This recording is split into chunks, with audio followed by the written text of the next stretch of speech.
बिहार के शिक्षा मंत्री ने आखिर क्या ट्वीट कर दिया है? स्वास्थ्य और खाने के बाद अगर हमारी सबसे बड़ी जरूरत है तो वो शिक्षा की। बिहार के शिक्षा मंत्री के इस फैसले से सारे टीचर और सारे स्टूडेंट बहुत खुश हैं। बिहार के शिक्षा मंत्री के ट्वीट के बाद शिक्षा जगत में खुशी का लहर दौड़ चुका है। और वाकई ये खुशी की लहर खास करके जो शिक्षण संस्थान हैं और जो बच्चे हैं उनके लिए वाकई खुशी की बात है।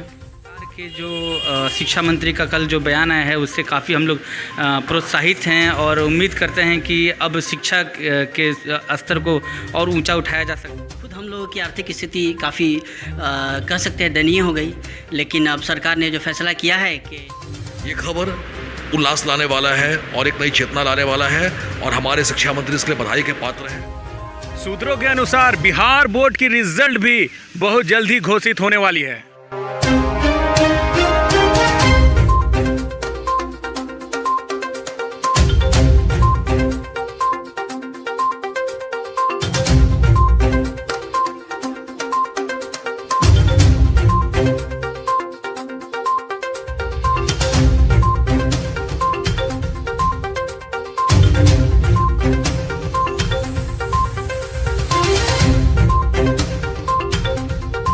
मैं हूं अकबर इमाम और आप देख रहे हैं हिंदुस्तान न्यूज़ 18। अब तक की सबसे बड़ी बिहार के शिक्षा जगत से आ रही है। बिहार में जुलाई में स्कूल कॉलेज खोले जा सकते हैं। राज्य के शिक्षा मंत्री विजय कुमार चौधरी ने ट्वीट कर इसकी जानकारी दी है। शिक्षा मंत्री विजय कुमार चौधरी ने कहा है कि कोरोना संक्रमण के मामले में लगातार घट रहे हैं। ये मामला बहुत घटने लगा है। ऐसी अगर हालत रही तो जुलाई में शिक्षण संस्थान ऑफलाइन क्लास के लिए खोले जा सकते हैं। हालांकि कोरोना की पहली लहर के बाद शिक्षण संस्थाओं को जिस तरह के एहतियात के उपाय के साथ खोला गया था, वैसे एहतियात इस बार भी जारी रहेंगे। शिक्षण संस्थाओं को कोरोना से सुरक्षा की गाइडलाइन की सख्ती से पालन करना ज़रूरी होगा। शिक्षा मंत्री के अनुसार कक्षाओं के बंद रहने से नुकसान बहुत हुआ है। ऑनलाइन एजुकेशन जारी है, लेकिन बिहार में सभी छात्रों के पास स्मार्टफोन, टैबलेट या लैपटॉप नहीं है, जिसके कारण उनको बहुत ज़्यादा परेशानी उठानी पड़ी है। ऐसे में शिक्षा प्रभावित भी हो रही है, जिसकी भरपाई के उपाय किए जाएंगे। शॉर्ट टर्म क्रैश कोर्स के जरिए पढ़ाई हो सकती है। बिहार के शिक्षा मंत्री ने अपने ट्वीट में ये भी कहा है, मैं आपको फिर से बता देना चाहता हूं कि मौजूदा समय की तरह ही अगर कोरोना से हालात ऐसे ही सुधरते रहें तो जुलाई से शिक्षण संस्थान अपनी सामान्य क्लास फिर से शुरू कर सकते हैं। हालांकि उन्हें कोविड सुरक्षा प्रोटोकॉल का कड़ाई से पालन करना होगा।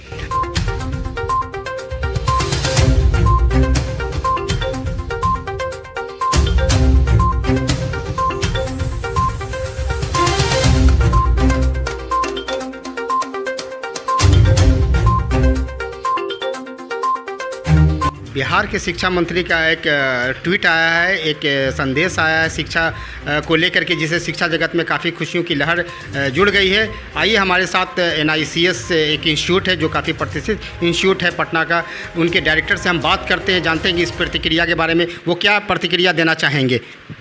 बिहार के शिक्षा मंत्री के इस फैसले से सारे टीचर और सारे स्टूडेंट बहुत खुश हैं और हम लोग तहे दिल से बिहार के शिक्षा मंत्री का शुक्र अदा करना चाहते हैं, क्योंकि स्टूडेंट की पढ़ाई काफ़ी ख़राब हो रही थी, उनके पढ़ाई पर बहुत बुरा असर पड़ रहा था और प्राइवेट टीचर की आर्थिक स्थिति भी बहुत ख़राब हो रही थी।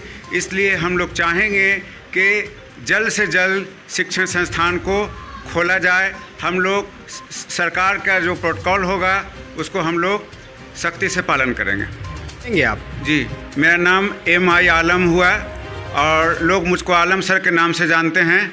मैं मैथ और रीजनिंग पढ़ाता हूं और मेरा कोचिंग इंस्टीट्यूट बिहार सरकार से मान्यता प्राप्त है। इस ट्वीट के बाद या आज जो पेपर में हेडलाइंस है, बेशक न सिर्फ विद्यार्थियों में बल्कि शिक्षकों में खुशी की लहर दौड़ पड़ी है। एक बहुत ही उल्लासजनक माहौल है यहाँ पर। लगभग सारे इंस्टीट्यूशन, स्कूल, कॉलेज और कोचिंग संस्थान जहाँ सारी सीटें खाली है, वहाँ उम्मीद किया जा रहा है कि अगले महीने से बच्चे आएंगे। और सबसे बड़ी बात यह है कि स्वास्थ्य और खाने के बाद अगर हमारी सबसे बड़ी ज़रूरत है तो वो है शिक्षा की। और बिहार सरकार ने ये कदम लेकर एक बहुत ही प्रशंसनीय काम किया है और सचमुच आज विद्यार्थियों में एक नई उम्मीद आ रही है जो कई महीनों से बैठे हुए थे और एक रुचि टाइप का उनका हो चुका था, क्योंकि ऑनलाइन से बिल्कुल ही सहमत नहीं थे, वो ऑनलाइन स्टडी से बिल्कुल संतुष्ट नहीं थे। और बेशक शिक्षा मंत्री बधाई के पात्र हैं। और सबसे बड़ी बात है कि बिहार सरकार ने इस कदम में इस दिशा में कदम उठाया जो शिक्षा के प्रति रियली ये दर्शाता है कि ये सरकार काफ़ी सजग है।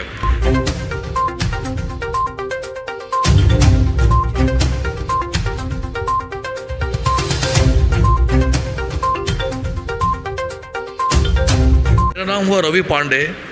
मैं रवि पांडे ट्यूटोर क्लास के नाम से कोचिंग चलाता हूँ अनिशाबाद हरनीचक में। देखिए, सबसे पहले तो शिक्षा मंत्री जी का जो ट्वीट आया है उसका हम लोग स्वागत करते हैं। और वाकई ये खुशी की लहर ख़ास करके जो शिक्षण संस्थान हैं और जो बच्चे हैं उनके लिए वाकई खुशी की बात है। और ये खुलना भी चाहिए, क्योंकि पिछले 15 महीनों से कोचिंग इंस्टीट्यूशन में ताला जड़ा हुआ है। और एक चीज़ को ध्यान में सरकार ने रखा है कि जो भी वेल एजुकेटेड लोग होते हैं, किसी ना किसी वजह से गवर्नमेंट जॉब में नहीं जा पाते हैं, वो अपना गुजारा शिक्षा के थ्रू करते हैं, टीचिंग के थ्रू करते हैं। तो कहीं ना कहीं बहुत बड़ा तबका है जो बहुत प्रभावित था। तो आज जब कल ये ट्वीट हम लोगों ने देखा तो बहुत खुशी की बात हम लोग महसूस कर रहे हैं और चाहते हैं कि जल्द से जल्द सरकार एक नई गाइडलाइन के साथ हम लोगों को ये खोलने का परमिशन दे। मेरा नाम निशांत मिश्रा है, एग्जीक्यूटिव डायरेक्टर चार्टर्ड कॉमर्स।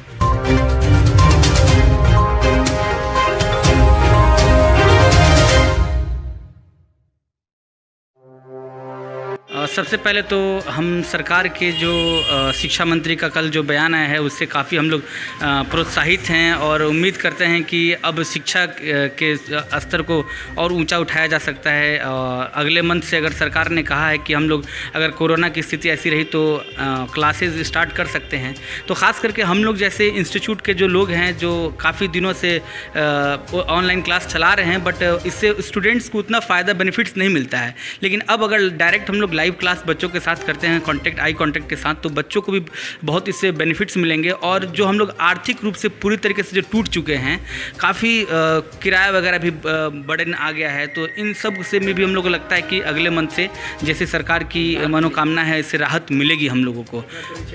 और हम पंजाबी कॉलोनी में basic point study circle coaching चलाते हैं। यहाँ पर IIT और मेडिकल के बच्चों को पढ़ाया जाता है और इसकी तैयारी हम लोग जूनियर सेक्शन से 7 से लेकर के 10th 11th 12th सबके साथ एक पूरे कोर्स को मिला करके तैयारी कराते हैं और बच्चों का काफ़ी बेहतर रिजल्ट भी यहाँ पर आता है। हम लोग को हमारे कोचिंग को टॉपर्स की फैक्ट्री कही जाती है। मीन्स यहाँ पर बहुत सारे टॉपर्स बच्चे भी आते हैं। सबसे पहले तो तकलीफ़ आई, सबसे बड़ी जो टीचर्स के जो पेमेंट्स हैं वो देने का आया। उसके बाद फिर आया हमारा किराए का। खुद हम लोगों की आर्थिक स्थिति काफ़ी कह सकते हैं दयनीय हो गई।